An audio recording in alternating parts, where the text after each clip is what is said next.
talk to you on these matters. We now move on next. And Indonesian police say they have found possible explosive powder as they investigate the blasts that occurred at a mosque in Jakarta during Friday's prayers. The explosions injured dozens of worshippers, and authorities say the incident may have been an attack. Police Chief Letzigo Sigit Prabowo said the several pieces of evidence were discovered, including written materials and powder that could have caused an explosion. Investigators are also examining social media activity and speaking with the suspect's family to gather more information.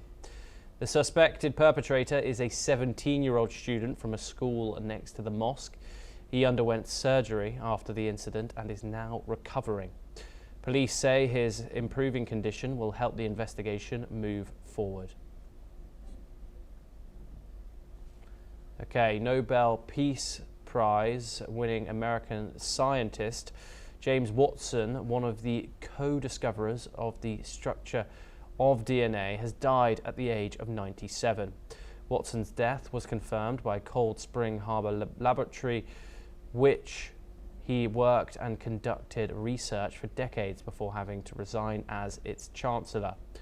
In one of the greatest breakthroughs of the 20th century, he identified the double helix structure of DNA in 1953 alongside British scientist Francis Crick, setting the stage for rapid advances in molecular biology. Watson shared the Nobel Prize in 1962 with Maurice Wilkins and Francis Crick for the discovery of DNA's double helix structure.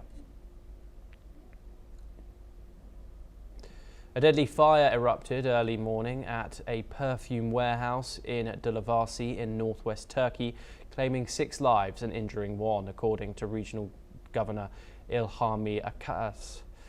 Firefighters, rescue teams and municipal staff rushed to the scene and managed to bring the blaze under control. Images aired by Turkish channels showed 2 stories of the building completely destroyed. The cause of the fire remains unclear as authorities continue their investigation. Dilovasi, located about 70 kilometers from Istanbul, is an industrial town known for its depots and factories. UPS has temporarily grounded its fleet of MD-11 cargo planes following a crash near Louisville, Kentucky, that killed at least 13 people. The decision has affected MD-11 aircraft, the same model involved in Tuesday's crash, and was made out of an abundance of caution and in the interest of safety. The company has added that the grounding was recommended by the aircraft manufacturer. The crash has claimed the lives of all 13 people on board, including Captain Richard Wartenberg, First Officer Lee Truitt, and International Relief Officer Captain Dana Diamond. Federal investigators have reported that the plane's left wing caught fire and an engine detached shortly after takeoff from Louisville Muhammad Ali Airport, causing the aircraft to crash and explode. The National Transportation Safety Board is investigating the plane's maintenance history. Flight data indicates the aircraft was in San Antonio, Texas for repairs from September the 3rd to October the 18th. The cockpit voice and flight data recorders, as well as the detached engine, were recovered from the crash site. Investigators plan to review the black box data, which appeared intact despite the fire.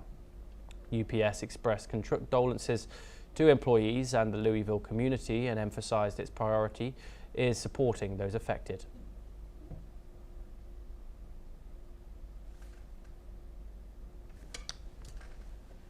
Okay, of course, discussing this crash that happened just a few days ago. 13 killed in this crash in the United States. Compelling visuals of the crash circled online. Of course, we will bring you all the updates when we get to it. A UPS claim that killed 13 people. The decision has affected the same model on the crash, and out of an abundance of caution and safety in the interest of the safety. The company has added that the grounding was recommended by the aircraft manufacturer.